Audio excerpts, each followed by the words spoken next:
Hai, Shalom saudaraku yang dikasihi dalam Kristus Yesus. Pemeliharaan dan kasih setia Tuhan itu tak pernah berubah dalam kehidupan kita. Tentu itulah yang menjadi ucapan syukur kita setiap waktu. Dan terlebih dari itu bahwa Yesus Kristus adalah Tuhan dan Juru Selamat kita yang hidup. Kali ini kita akan belajar tentang firman Tuhan yang juga menjadi bahan khotbah di hari Minggu tanggal 4 April 2021 dengan tema kuasa kebangkitan Yesus. Dan sebelumnya mari kita berdoa. Tuhan Yesus, kami bersyukur kami datang di hadapan-Mu. Tuhan masih memberikan kami waktu untuk membaca dan merenungkan kebenaran firman-Mu, belajar dari sabda-sabda-Mu. Tuhan menolong kami oleh pimpinan Roh Kudus-Mu, sehingga kami mampu Tuhan Yesus mengerti dan melakukannya dalam kehidupan kami. Dalam nama Yesus kami berdoa dan mengucap syukur. Amin. Mari Bapak Ibu kita membaca dari Markus pasal 16 ayat 9 sampai dengan ayat 18. Markus pasal 16 ayat 9 sampai 18, beginilah firman Tuhan. Setelah Yesus bangkit pagi-pagi pada hari pertama minggu itu, ia mula-mula menampakkan dirinya kepada Maria Magdalena. Daripadanya Yesus pernah mengusir 7 setan. Lalu perempuan itu pergi memberitahukannya kepada mereka yang selalu mengiringi Yesus dan yang pada waktu itu sedang berkabung dan menangis. Tetapi ketika mereka mendengar bahwa Yesus hidup dan telah dilihat olehnya, mereka tidak percaya. Sesudah itu ia menampakkan diri dalam rupa yang lain kepada 2 orang dari mereka, ketika keduanya dalam perjalanan keluar kota. Lalu kembalilah mereka dan memberitahukannya kepada teman-teman yang lain. Tetapi kepada mereka pun teman-teman itu tidak percaya. Akhirnya ia menampakkan diri kepada ke-11 orang itu ketika mereka sedang makan, dan ia mencela ketidakpercayaan dan kedegilan hati mereka, oleh karena mereka tidak percaya kepada orang-orang yang telah melihat dia sesudah kebangkitannya. Lalu ia berkata kepada mereka, "Pergilah ke seluruh dunia, beritakanlah Injil kepada segala makhluk. Siapa yang percaya dan dibaptis akan diselamatkan, tetapi siapa yang tidak percaya akan dihukum. Tanda-tanda ini akan menyertai orang-orang yang percaya. Mereka akan mengusir setan-setan demi namaku. Mereka akan berbicara dalam bahasa-bahasa yang baru bagi mereka. Mereka akan memegang ular, dan sekalipun mereka minum racun maut, mereka tidak akan mendapat celaka. Mereka akan meletakkan tangannya atas orang sakit, dan orang itu akan sembuh." Sedemikian jauh pembacaan firman Tuhan. Sekali lagi saya menyapa kita semua, Shalom. Ada sukacita? Ada istilah yang sering kami pakai dalam bahasa daerah Nias. Avena faduhu dedegu balazi iila here baibaya tanga. Artinya, saya baru benar-benar percaya ketika saya melihat dengan mata kepala sendiri dan saya memegang dengan tangan sendiri. Kira-kira seperti itulah yang terjadi dalam kisah atau cerita dalam perikop renungan kita pada hari ini. Kalau kita melihat di ayat 9 lalu di ayat 12.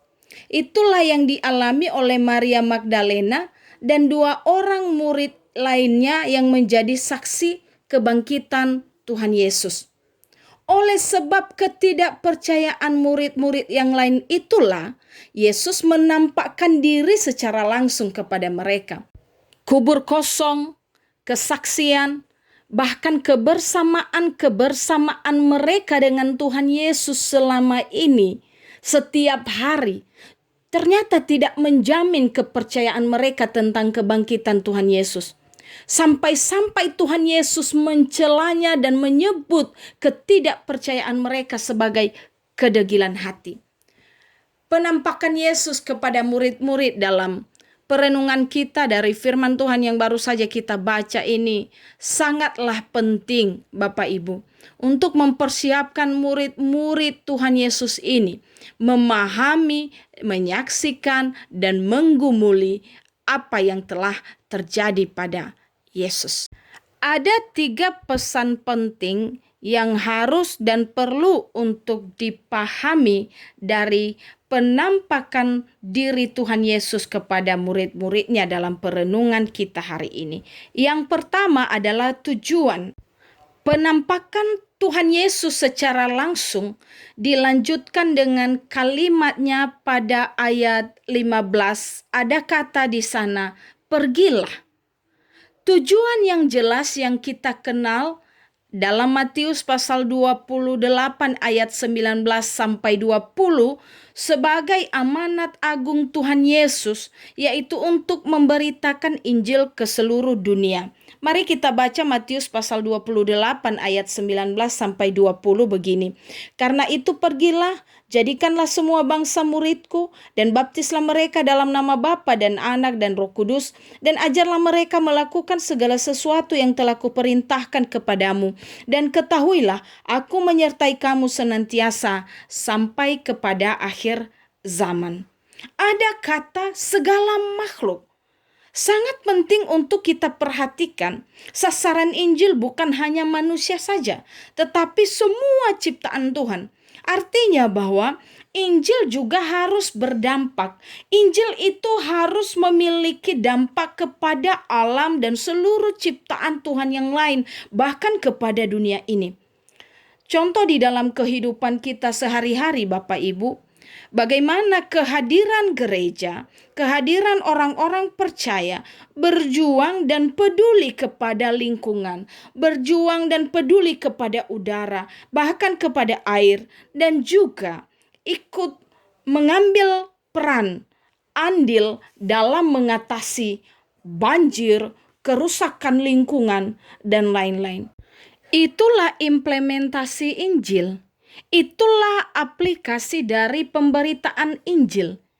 Injil itu bukan hanya sekedar kata-kata. Injil itu bukan hanya sekedar teori atau lip service.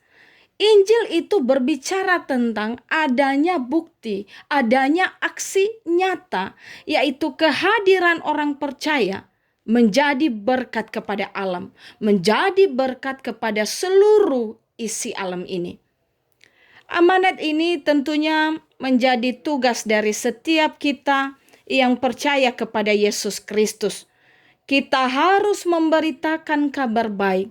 Kita harus melanjutkan apa yang sudah dikerjakan oleh Yesus Kristus untuk keselamatan manusia dan untuk keselamatan seluruh dunia. Tujuan Yesus Kristus menyelamatkan kita adalah supaya orang lain juga diselamatkan. Jika kita mempercayai kebangkitan Yesus Kristus, maka kata Yesus, beritakanlah dan saksikanlah. Tugas dari orang-orang percaya, tugas gereja, tugas saya, Bapak, Ibu, dan saudara-saudari harus pergi. Artinya harus ada action. Dan jangkauannya adalah seluruh dunia. Orang-orang percaya harus bertanggung jawab untuk pergi memberitakan Injil, memberitakan kabar baik dan bukan hanya tinggal diam. Gereja harus keluar untuk menjadi berkat, jangan hanya berkutat dengan diri sendiri. Gereja harus terus-menerus membaharui diri agar setia kepada amanat Injil Kristus. Ecclesia Reformata Semper Reformanda Est. Lalu yang kedua, pesan penting yang perlu kita pahami dari penampakan Tuhan Yesus kepada murid-muridnya adalah adanya kekuatan. Perintah Yesus untuk memberitakan Injil diikuti dengan penjelasan tentang aspek-aspek dan tanda-tanda yang menyertainya.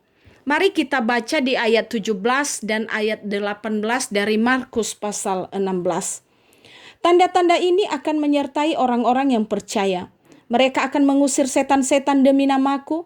Mereka akan berbicara dalam bahasa-bahasa yang baru bagi mereka.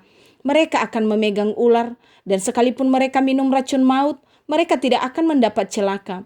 Mereka akan meletakkan tangannya atas orang sakit, dan orang itu akan sembuh. Ada kata kalau kita melihat di ayat 17, demi namaku. Kata demi namaku di ayat 17 itu yang menunjukkan adanya persekutuan di dalam Kristus dengan kuasanya atau atas nama Kristus sebagai wakil Kristus. Segala tanda-tanda dan mujizat yang bisa dilakukan oleh para murid itu terjadi sebagai karya Yesus Kristus dengan perantaraan murid-muridnya. Dan tanda-tanda yang dimiliki itu dianugerahkan Tuhan masing-masing berbeda. Mengusir setan, berbicara dalam bahasa baru, terlepas dari bahaya maut, dan menyembuhkan orang sakit. Yesus mengatakan bahwa semua itu pasti diberikan untuk memperlengkapi para murid di dalam pemberitaan Injil. Kita sebagai orang percaya pada masa kini harus mengimani dan mengamini bahwa Tuhan juga sudah memberikan kepada kita masing-masing karunia-karunia yang merupakan kekuatan bagi kita dalam pekerjaan di ladangnya. Bahkan ada kata ular dan racun yang menjadi pengingat bagi kita bahwa dalam tugas pemberitaan Injil, kita tidak luput dari yang namanya tantangan. Kita tidak luput dari yang namanya ancaman. Kita tidak memungkiri bahwa ada bahaya yang akan menghadang. Dan kebangkitan Tuhan Yesus telah memberikan kuasa dan kemampuan kepada setiap orang percaya. Kepada setiap kita kekuatan dan kemampuan yang datang dari luar diri kemampuan manusia untuk dapat hidup dalam iman, ketaatan, dan kesetiaan kepada Tuhan Yesus. Karena jika hanya mengandalkan kemampuan dan kekuatan diri sendiri, kita sebagai manusia biasa tentu tidak akan pernah bisa bertahan mengarungi perjalanan kehidupan di dunia ini yang penuh warna dan liku. Tugas kita adalah mengerjakan bagian kita, dan biarlah Tuhan Yesus yang mengerjakan bagiannya atas kita. Terimalah karunia yang diberikan Tuhan dan gunakanlah untuk menjadi berkat dalam tugas pemberitaan Injil. Setiap murid-murid di ayat 20 adalah contoh yang sangat menarik dari bagian ini untuk dapat kita teladani. Coba kita baca di ayat 20. Mereka pun pergilah memberitakan Injil ke segala penjuru, dan Tuhan turut bekerja dan meneguhkan firman itu dengan tanda-tanda yang menyertainya. Setelah mendengar semua apa yang dikatakan oleh Tuhan Yesus, apa yang dilakukan oleh para murid-murid, dituliskan di situ di ayat 20, mereka pun pergilah. Tanpa jawab, tanpa perbantahan, sikap taat dan pergi memberitakan Injil. Itulah yang mereka lakukan. Seperti yang diperintahkan oleh Tuhan Yesus kepada mereka. Dan Tuhan turut menyertai mereka. Disertai dengan tanda-tanda yang kita sudah baca di atas di ayat 17 dan 18. Mendengar dan taat. Hendaknya kata ini juga menjadi milik kita sebagai orang-orang percaya di zaman ini dalam menjalankan tugas pemberitaan Injil. Dan yang ketiga, yang terakhir, pesan yang tidak kalah penting dalam penampakan Tuhan Yesus kepada murid-muridnya adalah janji. Pribadi Yesus Kristus sebagai anak Allah, Mesias yang ditonjolkan oleh penulis Injil Markus, membawa setiap kita kepada pengenalan yang dalam dan benar tentang karyanya dan tentang hidup Yesus sebagai korban yang menjadi tebusan bagi orang banyak sebagai darah perjanjian. Karyanya telah membawa pengampunan bagi manusia. Kematiannya di atas kayu salib memperbaiki hubungan yang rusak antara manusia dengan Tuhan karena dosa. Puncak dari karya tersebut adalah kebangkitannya pada hari ketiga. Bapak Ibu, dia benar-benar telah bangkit. Yesus Kristus telah bangkit dan kubur kosong adalah buktinya. Kebangkitan Tuhan kita Yesus Kristus membuktikan bahwa kuasa dosa telah dikalahkan, kuasa maut telah ditaklukkan olehnya. Apapun yang terjadi, Janji Tuhan ya dan amin. Kita tidak usah takut, jangan gentar, karena Tuhan senantiasa menyertai kita. Di dalam Matius pasal 28 ayat 20b dikatakan, ketahuilah aku menyertai kamu senantiasa sampai akhir zaman.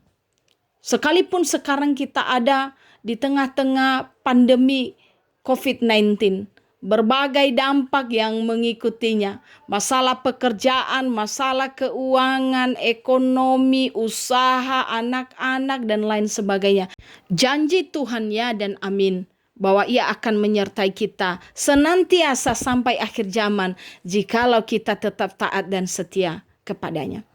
Menutup atau mengakhiri perenungan kita kali ini, Bapak Ibu, sekarang pilihan ada di tangan kita.